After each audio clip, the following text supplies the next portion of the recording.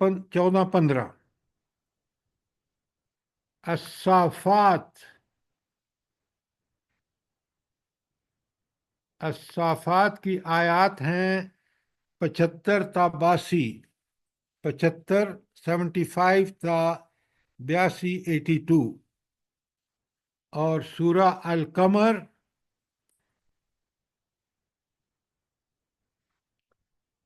آیت 9 تا 16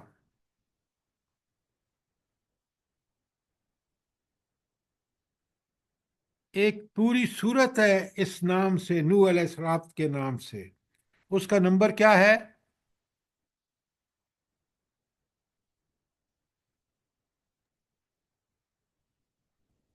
71 71 پوری صورت 1 تا 28 آیات ہیں، اس میں پوری 28 آیات ہیں، اور حضرت نوح علیہ السلام کی دعوت، جواب اور وغیرہ وغیرہ کے بارے میں ہے۔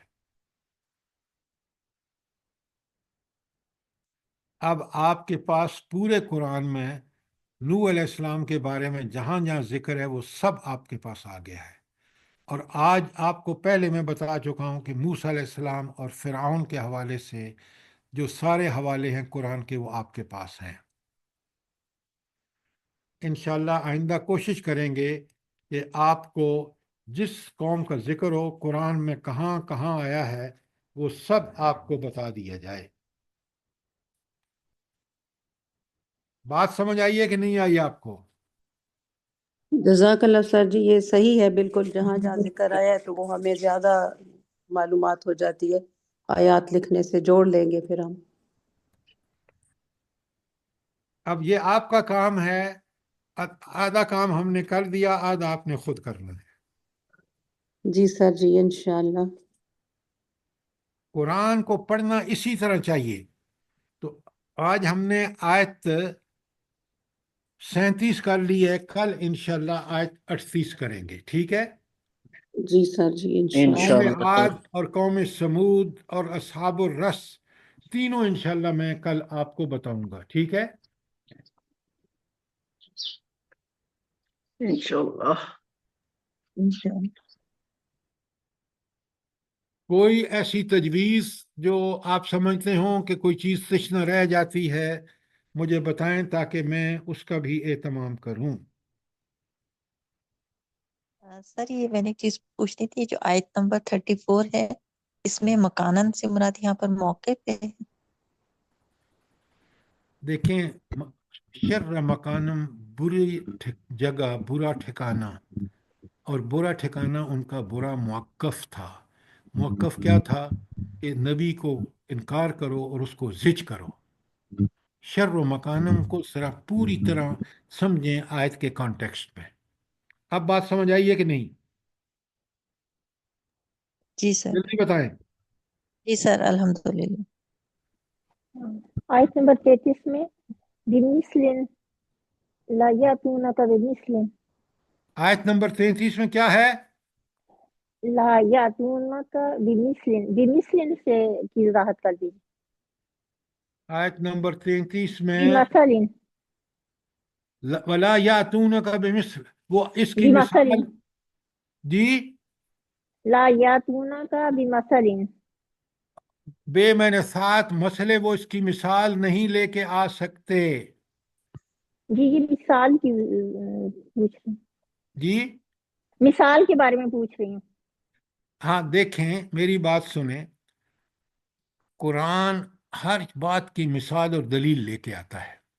جو بھی وہ سوال کرتے تھے نا، میں نے حضرت یوسف کا واقعہ آپ کو سامنے رکھا، تو وہ کبھی مثال نہیں لائیں گے، کافر نہیں لائیں گے، لیکن قرآن کو تھوڑا تھوڑا کر کے نازل کرنے کا مقصد یہ تھا کہ مثال کے ذریعے چیزوں کو بڑا کلیئر کر دیا ہے، اور امثال القرآن پہ پوری پوری کتابیں موجود ہیں۔ وہ اسی وجہ جزاک سے اللہ، ہوا اب اسی سمجھ آئی۔ اسی وجہ سے ہوا کہ اللہ تعالیٰ نے سمجھانے کے لیے جہاں دلائل، جہاں مثالیں، جہاں کوئی چیز ضروری تھی وہ اسی سے کام لیا۔ اگر میں اور آپ سمجھ کے پڑھ رہے ہوں تو ہم اش اش کر اٹھیں گے۔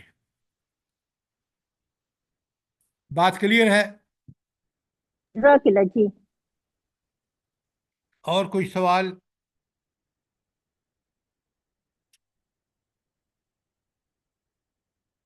تو کل انشاءاللہ پچھلا خلاصہ بھی بیان کروں گا اور آیت 38 سے کل انشاءاللہ آگے چلیں گے.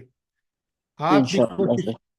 کوشش کریں کہ قرآن کو اسی طرح پڑھیں، اسی طرح سمجھیں، تاکہ قرآن ہمارے دلوں کی بہار بن جائے. اور بہار اس وقت تک نہیں بنتا جب تک اس کے مکمل اس کے مطابق عمل کر کے اس کے فیض و برکات جب ہمیں سمجھ آتے ہیں تو دل کھل جاتا ہے، شرح صدر ہو جاتا ہے.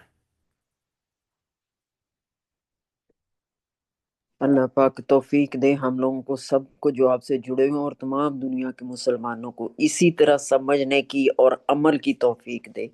ہم آمین لوگوں کے آمین. عمل جو ہیں بہت خراب ہیں سر. جبھی تو ہم آج اس ذلت میں پڑے ہوئے ہیں. اگر ہماری میجارٹی بالکل کے اعمال بالکل ٹھیک ہوتے، قرآن نافذ ہوتا دنیا میں کہیں، تو آپ اس کے فیض و برکات دیکھتے.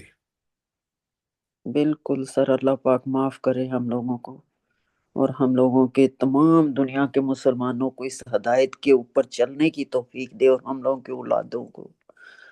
اللہ پاک بس ہم لوگوں کے ان چھوٹی چھوٹی